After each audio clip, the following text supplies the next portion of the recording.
Hi, parents! Are you flying with your baby for the first time? It will be a new adventure for your little one and for you. So you may want to practice what to expect before the big day. You can read books or watch videos about airplanes and airports, or even visit the airport to help your child get comfortable with all the new sights and sounds.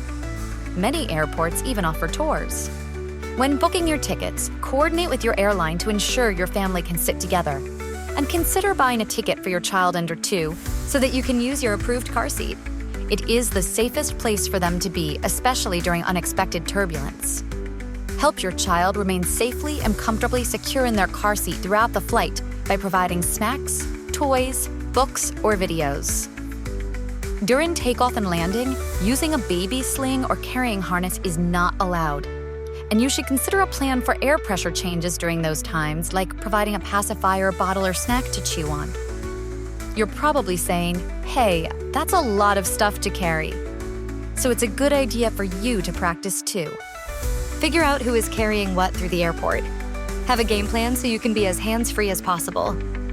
Get more tips for flying with children and car seat installation on our website. Have a safe flight.